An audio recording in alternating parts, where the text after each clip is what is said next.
The day began like any other for Keanu Reeves. He woke up early. Before the sun even touched the tops of the trees outside his window, the world was quiet. The city still half asleep. But Keanu liked it that way. It was in these silent moments that he found his thoughts clearer, his heart calmer. He poured himself a cup of black coffee and sat by the window, watching the slow glow of dawn rise over the skyline. He could hear the birds chirping somewhere far off, reminding him of his mother's small garden back when he was a boy. He smiled, softly, remembering how she used to tell him that sometimes the simplest sounds were the ones that mattered. Most today was not supposed to be extraordinary, at least not in Keanu's mind. He had been invited to speak at Harvard University for a special lecture series on humility, resilience, and finding meaning in success. The dean had personally called him weeks ago, saying the students wanted to hear from someone they admired not just for fame, but for the way he lived his life. Keanu was hesitant at first. He didn't think of himself as wise or scholarly enough to stand before students who spent years studying philosophy, literature, and the human mind. But the dean had insisted, just share your truth, Keanu. That's all they want. So here he was, packing his old leather bag with a single notebook and a pen. He didn't carry notes or scripts. He never did. He believed words should come from the heart, even if they weren't polished. As he stepped outside, a soft breeze brushed against his face. He breathed it in, feeling the nerves twist gently in his stomach. It wasn't the stage or the lights that made him uneasy. It was the weight of wanting to say something that would matter to these young people who looked at him and saw something more than just a movie star. The drive to Harvard was peaceful. His driver, an older man named Frank, talked about his granddaughter who just got accepted into college.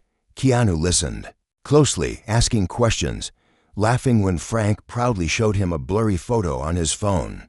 These were the conversations Keanu treasured, not the scripted interviews or the forced banter at fancy parties, but the raw, honest moments between people living ordinary lives. When he arrived at the campus, he was greeted by a small group of students and professors waiting outside the lecture hall. They were polite, some shy, a few too starstruck to even look him in the eyes. Keanu did what he always did. He smiled, shook their hands gently, and asked them their names. He made sure to repeat each name back, hoping they'd feel seen, even if just for a second. Inside the grand lecture hall, rows of students were already buzzing with energy. Whispers of his name floated through the air like wind rustling leaves. He could sense their excitement, but beneath it, he felt their hunger for something real, something that would linger long after he left. The dean introduced him with a short speech, highlighting his career, his charity work, his reputation for kindness. Keanu stood to the side, his hands clasped behind his back, his eyes scanning the crowd. He wasn't looking for admiration. He was looking for that one face, that one student who might be struggling in silence, who needed to hear the right words today. When the dean stepped aside, the applause echoed through the hall. Keanu walked to the podium slowly, his steps measured, his head slightly bowed. He didn't want to stand too high above them. He wanted to feel close, as if they were all sitting in someone's living room, sharing thoughts over tea. He began to speak, his voice soft but steady. "Thank you for having me here today," he said, his eyes lifting to meet theirs. "I don't have big words or big ideas. I just have my experiences, and I hope they can help you in some small way." He spoke about his early days in Hollywood, about the roles that shaped him, but more importantly, about the moments that broke him. He told them about losing his best friend, River Phoenix, and how grief had carved a hollow space inside his chest that never really closed. He talked about his sister's long battle with leukemia and how watching her fight taught him more about strength than any film set ever could. He shared stories of nights spent alone in small apartments, questioning if he was good enough, wondering if anyone really saw him beyond the bright lights of the screen. The students were silent, hanging onto every word. Some scribbled notes, but most just watched him, their eyes wide, their faces open. Keanu noticed a young woman in the front row wiping away a tear. He paused, giving her a small, kind nod, as if to say, "It's okay, we've all been there." Then, just as he was finding his rhythm. The moment everyone would remember arrived. From the back of the hall, a tall man stood up. He wore a crisp suit, his hair perfectly combed back, glasses perched on his nose. He looked every bit the part of a respected professor, confident, even smug. Keanu recognized him from the brief introduction earlier. Professor Thomas Aldridge, a senior faculty member in the philosophy department. He had a reputation for challenging speakers, for pushing them to their intellectual limits. Some admired him for it, others found it cruel. Reeves, Professor Aldridge called out, his voice sharp, slicing through the quiet.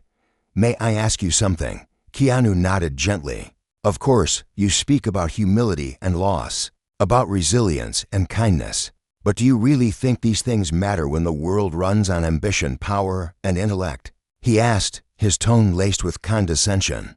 "Tell us, Mr. Reeves, what can your life teach these young minds that philosophy books and years of study cannot?"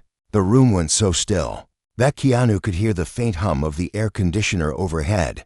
The students shifted, uncomfortably, glancing between the professor and Keanu, sensing the tension brewing like a storm cloud ready to burst. Some looked worried for him, others leaned forward, curious to see how he would handle the challenge. Keanu stood there, silent for a moment. He didn't flinch. He didn't rush to defend himself. Instead, he looked around the room, meeting the eyes of the students one by one. He could see their doubts, their insecurities, their hidden questions bubbling beneath the surface. He took a slow breath, his fingers resting lightly on the podium. His voice, when it came, was barely above a whisper, but carried the weight of 1,000 truths. "Professor," Keanu began, his tone calm and unshaken, "I don't think my life can replace what you teach in your books, but maybe, just maybe, it can remind these young minds that no matter how much they learn, how high they climb, or how powerful they become, they are still human. And humans feel, they break, they love, they lose, they heal. Books can guide you, but life tests you." He paused, letting his words settle like snowflakes on an empty street. Kindness, humility, resilience, these aren't just words you read. They are choices you make when life tries to break you. And sometimes, when you're standing at the edge of yourself, it's not your intellect that saves you. It's your heart. The room stayed silent for what felt like forever. The professor shifted in his seat, his eyes darting away, his mouth half open as if searching for a retort that wouldn't come. The students looked at Keanu, their faces a mixture of awe and quiet understanding. Somewhere near the back, a single clap echoed, then another. Soon, the entire hall erupted into applause, not the polite kind, but the thunderous, rising kind that comes when something true has been spoken into the world. Keanu didn't smile broadly or soak in the praise. Instead, he lowered his eyes, a gentle humility resting on his shoulders like a familiar coat. He knew this moment wasn't about him. It was about them, these young souls learning that wisdom wasn't just ink on pages, but flesh and bone, and open wounds that healed. Outside the hall, the sun had risen fully now, casting long golden rays across the campus. As Keanu stepped down from the podium, he felt a strange calm wash over him. He had not planned those words. They had come from somewhere deep, a place built by loss and love, by mistakes and quiet victories. He knew some would forget his films, his fame, maybe even his name. But maybe, just maybe, they would remember this moment, the reminder that no matter how clever or powerful they became, it was their heart that would carry them through the hardest storms. And for Keanu, that was enough. The air outside the lecture hall felt different when Keanu stepped through the doors. It was warmer, softer somehow, like the world had heard the words spoken inside and decided to ease up for a while. He walked slowly along the stone path lined with old oak trees, their leaves rustling gently above him. The students were still inside, buzzing with energy, their minds stirred by what had just happened. Keanu knew the moment would live longer in their hearts than any perfect lesson plan. He found a quiet bench near a small garden. He sat down, letting his shoulders relax for the first time that morning. He looked up at the sky, the clouds drifting lazily, and felt something shift inside him. It was not pride. Keanu never felt that way about himself, but a kind of gratitude that he could stand there, open and honest, without fear of being misunderstood. Just as he was about to close his eyes and lose himself in the soft sounds of campus life, he heard footsteps approaching. He opened his eyes to see a young man standing a few feet away. He looked nervous, clutching a worn notebook to his chest like a shield. His hair was a mess, and his glasses kept slipping down his nose. Keanu recognized that look. It was the same look he'd seen in the mirror many years ago, when he was a young man lost in a big world. "Hi," the student said, his voice barely above a whisper. Keanu gave him a warm smile. "Hey there. Come, sit." The young man hesitated, then sat down on the other end of the bench, his hands trembling slightly as he opened his notebook. He looked at Keanu, eyes wide with unspoken questions. "What's your name?" Keanu asked softly. "Liam." The student said. "Liam Carter. Nice to meet you, Liam. What's on your mind?" Liam took a deep breath, his fingers tapping nervously against the pages. I wanted to say thank you. What you said back there, about life testing us, it made sense. I've been trying to find answers in books, in lectures, but I don't know. It always felt like something was missing." Keanu nodded slowly. Sometimes the answers we're looking for can't be found in books alone. Sometimes they're hidden in places we're too afraid to look, like inside ourselves. Liam swallowed hard, his eyes shining with unshed tears. "My dad, he passed away last year. Cancer. I thought if I studied hard enough, if I buried myself in work, I could make sense of it. But nothing makes sense. Sometimes I feel so angry, like I'm failing him, like I should have done something more." Keanu listened, every word soaking into him like rain into dry earth. He knew this pain. He knew it well. "Liam," he said gently, "what you're feeling, it doesn't make you weak. It makes you human. When my sister was sick, I used to sit by her bed at night and wish I could take her pain away. I would have given anything, my career, my money, my life. But life doesn't work like that. It doesn't ask for our permission when it hurts us. What matters is what we do with that hurt." Liam looked at him, confusion mixed with longing. "But how do you live with it? The guilt?" Keanu leaned back, letting the sun warm his face for a moment. He thought of all the nights he had spent alone, the silent conversations he'd had with people who were no longer here. "You live with it by forgiving yourself," he said, "by remembering that you did the best you could with what you had. And when the guilt creeps back in, you remind yourself again and again. It doesn't go away all at once, but over time it softens. And one day you wake up and realize you're not carrying it alone anymore." Liam wiped his eyes with the back of his hand, embarrassed by his tears. But Keanu reached out, placing a gentle hand on his shoulder. "It's okay to cry," Keanu said. "It means your heart still works." Liam let out a shaky laugh, surprised by how those simple words made him feel lighter. He looked down at his notebook, then back at Keanu. "Can I ask you something else?" Liam said. "Anything. How do you stay so kind with everything you've been through?" Keanu smiled, his eyes softening. "I think the world has enough anger, enough bitterness. I don't want to add to it. I've seen what kindness can do. It doesn't fix everything, but it reminds people they're not alone. And sometimes that's enough to get them through." The day, Liam closed his notebook and stood up, his shoulders straighter than when he had arrived. He reached out his hand, and Keanu shook it firmly. "Thank you," Liam said, his voice stronger now. "Really, thank you. Take care of yourself, Liam. And remember, you're allowed to feel everything. Just don't let it drown you." As Liam walked away, Keanu watched him disappear down the path, blending into the flow of students moving between classes. He felt a small sense of peace settle in his chest. Maybe he hadn't changed the world today, but he had changed something for Liam, and that was enough. Keanu stood up and started walking again, his steps slow and thoughtful. He had an hour before his next engagement, a private roundtable discussion with some of the university's top students and faculty. He knew Professor Aldridge would be there, probably waiting for another chance to prove a point.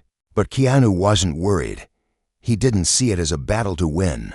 He saw it as another chance to remind people that strength didn't always roar. Sometimes it whispered Dot as he reached the small cafe where the round table was set to take place. He paused by a window. Inside, he could see a group of students gathered around a table, their faces eager. Notebooks ready, Professor Aldridge sat at the head of the table, his eyes sharp.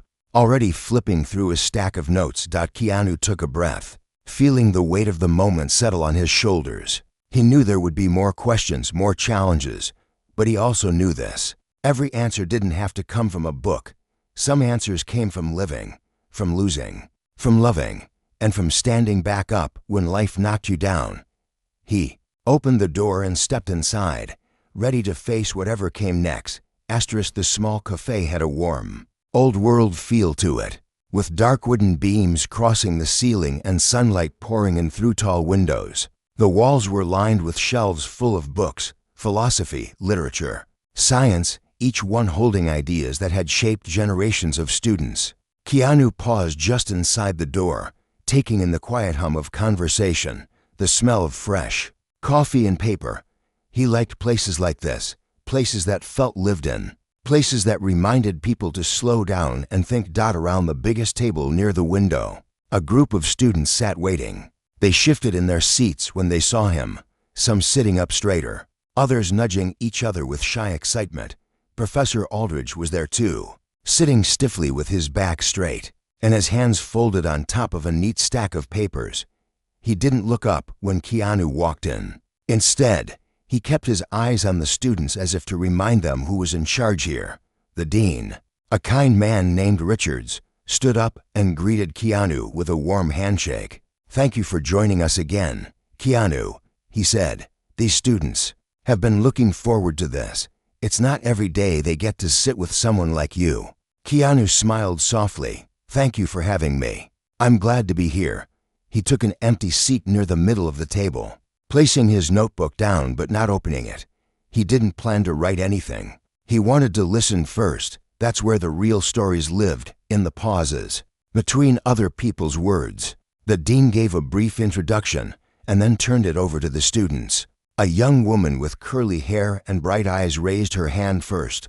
"Reeves," she said, her voice a mix of nerves and excitement. "I read once that you turned down huge movie deals so you could care for your sister. Do you ever regret those choices?" Keanu didn't answer right away. He looked at her, really looked, as if searching for the weight behind her question. "No," he said softly.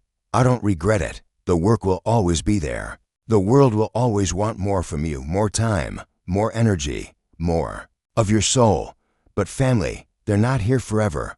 I would make the same choice again." The girl nodded, her eyes glistening a little. She mouthed thank you before lowering her hand. Another student, a young man with a serious expression, leaned forward. "But don't you think sacrifice like that holds people back? Especially when you have the chance to build something bigger than yourself?"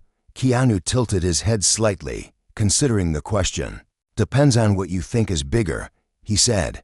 "Some people think success is about money, fame, power. But I think real success is when you can lay your head down at night and know you didn't lose yourself along the way. No job is worth losing your soul for." Professor Aldridge cleared his throat loudly, cutting through the moment. He tapped his stack of papers as if reminding everyone he was still there. "Reeves," he said sharply, "these are young minds eager to challenge ideas. Surely you can give them something more than sentimental phrases. Tell us what happens when kindness and humility fail you, when the world takes advantage of your softness." The students looked at Keanu, waiting. They could feel the challenge in Aldridge's words, like a cold wind slipping through a warm room. Keanu leaned back in his chair, crossing his hands loosely on the table. "Kindness isn't weakness," he said quietly. "It's a choice. The world will try to break you. People will hurt you, lie to you, betray you. You can let that harden you.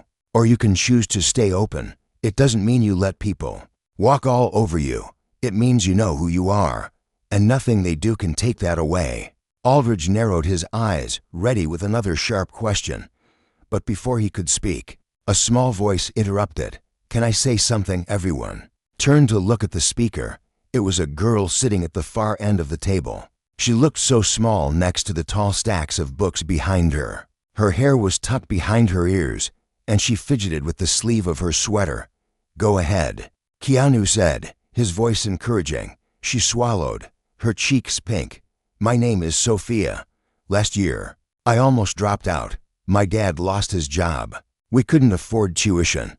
I thought if I stayed, I was being selfish. But my professor here," she glanced nervously at Aldridge, "told me the world doesn't wait for the weak. He said I had to toughen up or step aside." A hush fell over the table. Aldridge shifted uncomfortably, but said nothing. "But today, when you spoke about kindness and resilience, I realized maybe I wasn't weak. Maybe I was just scared. Maybe kindness to myself is what kept me here.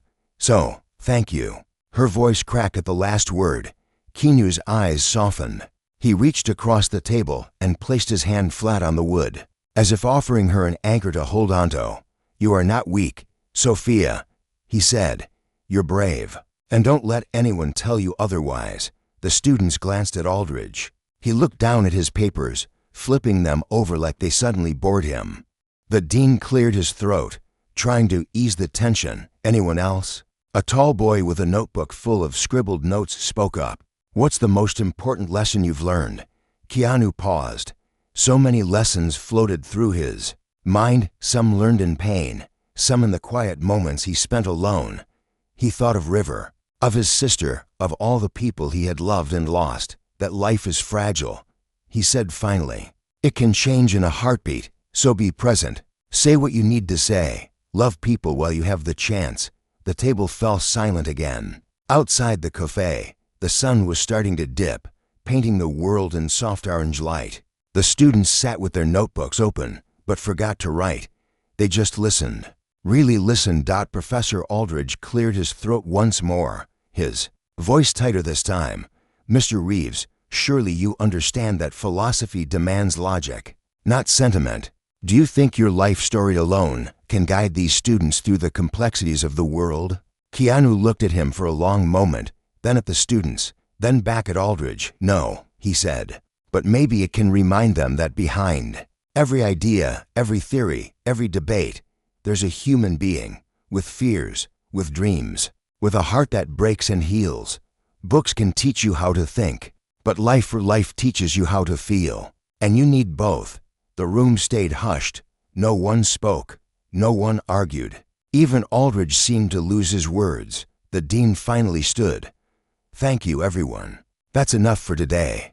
The students slowly gathered their things, each one stopping to shake Keanu's hand, to thank him for being there. Sophia lingered last, whispering a soft goodbye before disappearing into the warm evening light. When the cafe finally emptied, Aldridge remained behind, staring at his untouched cup of coffee. Keanu stood, picking up his notebook, ready to leave. "You know," Aldridge said quietly, his voice losing its sharp edge, "when I was young, I used to believe those things too. Kindness, humility. But the world, it teaches you to harden up." Keanu paused, his hand resting on the back of his chair. "Maybe," he said, "or maybe the world needs more people who refuse to."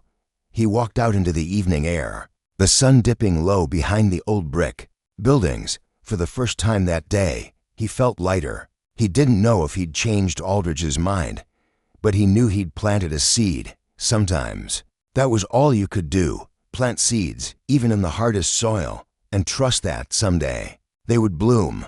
The sun had almost set when Keanu stepped back outside the cafe. The old stone paths across the Harvard campus glowed under the soft wash of the street lamps that flickered on one by one.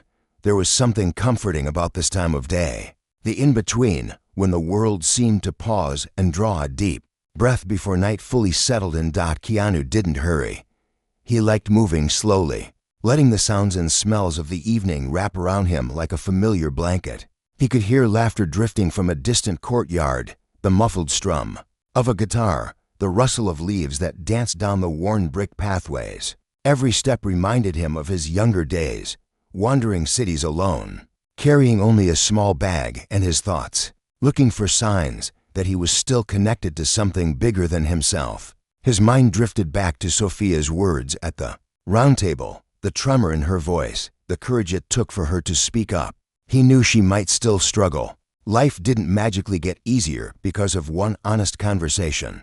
But he also knew that sometimes, just knowing someone had listened, really listened, could change the course of a life. He hoped she would hold on to that. He rounded a corner and found himself in a quiet courtyard tucked behind one of the oldest buildings on campus. There, under a large oak tree, sat a figure hunched over a small table covered in papers and books. Keanu recognized the stiff shoulders immediately. Professor Aldridge. The old man looked smaller somehow, his polished confidence washed away by the shadows gathering under the tree's branches. Keanu could have walked on, slipped away into the night, but something stopped him.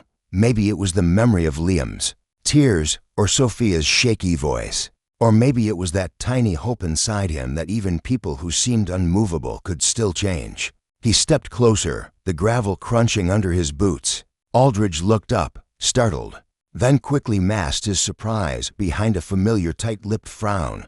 "Mr. Reeves," Aldridge said, his tone formal but quieter than before. "I didn't expect you here." Keanu offered a small, gentle smile. "Mind if I sit?" Aldridge gestured stiffly to the empty chair across from him. Keanu lowered himself onto the old wooden seat, leaning back as he looked at the scattered papers. They were covered in handwritten notes, quotes from philosophers, Nietzsche, Kant, Socrates, and in the center, a single sheet with a scribbled question: "What is the worth of kindness?" Keanu studied the question for a long moment. "You're still thinking about it," he said. Aldridge didn't answer right away. He traced a line of text on the paper with his finger, his eyes distant. "I've spent my whole life teaching them how to think critically, how to question everything. Sometimes I wonder if I taught them to question too much and to feel too little." Keanu nodded slowly. "Thinking and feeling don't have to be enemies." Aldridge let out a low, humorless laugh. "You speak as if it's simple. The world eats up soft people, Mr. Reeves, you know that. You've lived it." Keanu tilted his head, studying the older man's lined face, the heavy shadows under his eyes. He saw something there, a tiredness, yes, but also a quiet ache, an old bruise never quite healed. "You're right," Keanu said softly. "The world can be cruel, but it doesn't mean we have to be. You know, when my best friend died, people told me to toughen up, to bury it, to get back to work. I did, but the grief never left. It just changed me. It taught me that being open to hurt is what lets us feel alive. That's what keeps us human." Aldridge looked away, his jaw tightening. "You think I don't know grief? My wife, she was the kindest soul you'd ever meet. Cancer took her in 6 months. I watched her waste away, smiling even when she was in pain. After she was gone, all her kindness left with her. What good did it do her in the end?" The question hung there between them, sharp and brittle. Keanu didn't rush to answer. He let the silence do its work, let the old man's pain breathe in the night air. "Maybe her kindness didn't save her," Keanu said finally, his voice a whisper under the tree's rustling leaves. "But did you ever think it might have saved you?" Aldridge's eyes snapped back to him, wide, raw.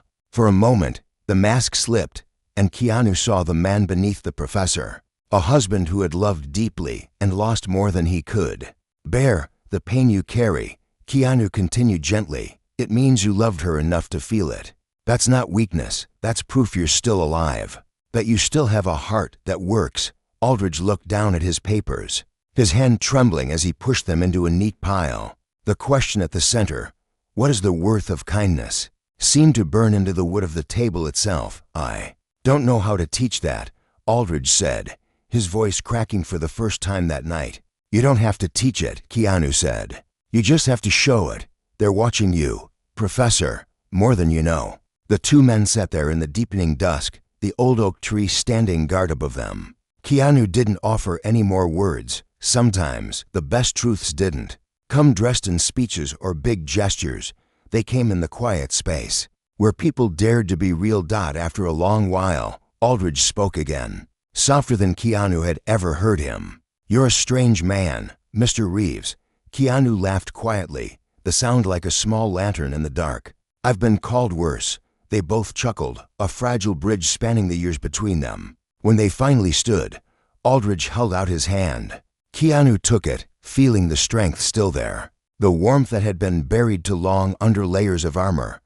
"Thank you," Aldridge said. No sarcasm, no condescension, just as simple words, carrying the weight of years. Keanu squeezed his hand once, then let go. "Take care of yourself, Professor." As Keanu walked away, he felt a strange hope blooming inside his chest. Maybe the world couldn't be changed overnight. Maybe some people would never understand him. But tonight, he'd seen something shift in a man he thought unmovable. And that was enough to remind him that seeds could grow even in the hardest soil. As he left the courtyard behind, he heard footsteps echoing through the archway. Students moving between dorms, laughter echoing off the old stone walls.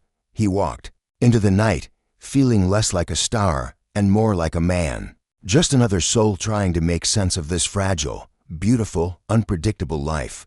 The night was deep and calm when Keanu finally reached the small guest room Harvard had arranged for him in an old brick building near the edge of campus. He pushed open the heavy wooden door and stepped inside, feeling the comforting creak of the floorboards beneath his boots. The room was simple, just a bed, a desk, and a single window that looked out over a quiet courtyard where the shadows of ancient trees danced in the glow of a street lamp.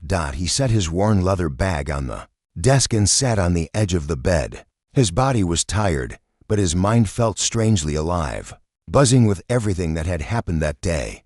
Sophia's trembling voice, Liam's raw honesty, Aldridge's hidden grief. He could feel the echoes of every word, every question, still moving through him like ripples in a dark pond. Keanu rubbed his hands together, staring down at the floor. He wondered if they truly understood what he'd tried to say. That being human wasn't about having all the right answers, but about staying open when it would be so much easier to close off, about letting the world break you just enough to remind you that your heart was still beating. He lay back on the bed and closed his eyes. Memories drifted in, nights spent alone in small apartments after long film shoots, voices of people he'd loved and lost, moments when he'd doubted himself so deeply that he wondered if the kindness he carried made him foolish. But tonight, he felt a flicker of something different. Maybe kindness wasn't a weakness. Maybe it was the strongest thing he had left to give. Outside, the wind picked up, rustling the leaves like whispered secrets. Sleep found him slowly, wrapping around him like a warm blanket. He dreamed of River for the first time in years, the two of them sitting on an old couch, laughing about nothing, sharing stories they never got to finish. When he woke, just before dawn, the dream stayed with him, like a quiet reminder that the people you love never really leave you. They just become part of the things you carry forward. The next morning, Keanu sat by the same window, drinking his coffee as the first hints of light broke over the rooftops. He didn't know what the day would bring. He only knew that he had one last session at the university, a larger gathering in the main auditorium where students and faculty could ask him anything. It was supposed to be an open forum, but he knew some people would come to challenge him, to pick apart his simple truths with clever words and sharp questions. And that was okay. He wasn't there to win debates. He was there to share what he'd learned in the hardest, quietest moments of his life. When he arrived at the grand hall, the place was already half full. Students packed the rows, some clutching notebooks, others just leaning forward with wide eyes. At the edge of the stage stood Dean Richards, looking both nervous and hopeful, and beside him, to Keanu's surprise, was Professor Aldridge, not hiding at the back, but standing there waiting to greet him. "Good morning, Mr. Reeves," Aldridge said, his tone softer than it had been all week. "Good morning, Professor," Keanu said with a small smile. They shook hands, not stiffly, but like two men who now understood each other, at least a little. The dean stepped up to the microphone. "Thank you all for coming. Today is special. An open forum with Mr. Keanu Reeves. There are no scripts, no prepared questions. This is about learning from each other." When Keanu took the stage, the murmurs in the room fell away like dust in sunlight. He stood for a moment, letting the silence settle, his eyes moving across the sea of young faces. "Thank you for being here," he said simply. "I'm not an expert. I'm not a philosopher or a professor. I'm just a man who's lived enough life to know a few things. So ask me anything you want." And I'll try to answer honestly. A boy in the front row, tall and skinny with ink-stained hands, raised his arm first. Mr. Reeves, if you could change one thing about your life, what would it be? Keanu let out a slow breath, the question, touching an old ache deep inside him. I would bring back the people I've lost, he said. Every day, I miss them, but I also know loss shapes us. It makes us softer in some places, stronger in others. So maybe I wouldn't change it after all. Another student, a young woman with sharp eyes and a clear voice, asked, do you ever feel afraid of being taken advantage of because you're kind? Keanu nodded. Yes, many times, but I'd rather be hurt for being kind than build walls so high that no one can reach me. Kindness is never wasted, even when it's not returned. The questions kept coming, about fame, about loneliness, about regrets. Keanu answered each one without flinching, without pretending he had it all figured out. When he didn't know, he said so. When he needed a moment to think, he closed his eyes and sat with the silence until the words found him. Then, from the back of the hall, a familiar voice rose. It was Aldridge, standing now, his hand raised not to challenge, but to ask. Reeves, Aldridge said, what would you say to the people in this room who feel invisible, who feel that no matter how hard they work, they'll never matter? The room fell so quiet that Keanu could hear his own heartbeat echoing in the cavernous space. He stepped away from the podium, walking to the edge of the stage, closer to them. He didn't want to speak at them. He wanted to speak to them. You matter, he said, his voice calm, every word deliberate. Not because of what you achieve, not because of what others say about you, but because you exist, you feel, you care, you try, and that makes you important in ways you can't always see. He scanned the rows, locking eyes with students who looked like they might crumble under the weight of their own self-doubt. The world will try to tell you your worth is measured by trophies, by grades, by money. But that's not true. Your worth is here. He tapped his chest gently. It's how you love, how you stay soft in a world that wants to make you hard. It's every moment you choose to be kind when it's easier to be cruel.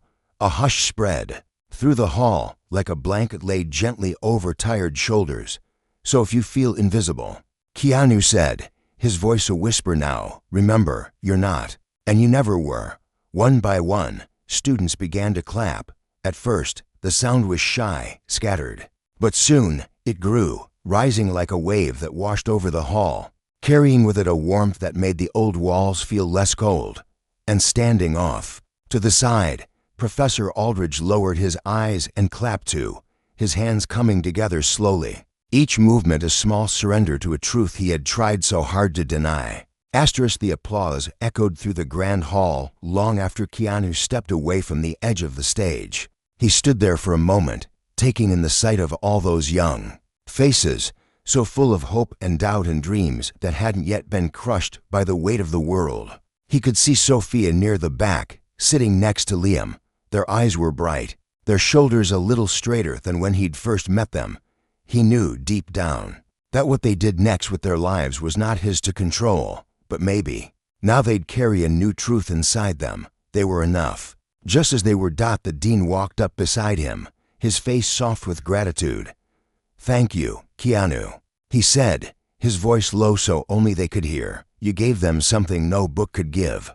Keanu shook his head gently. They already had it. They just needed to hear it out loud. Single quotes slowly. The students began to file out into the morning light, their conversations low and thoughtful. Some came up to him, wanting to shake his hand, take a photo, or just say thank you.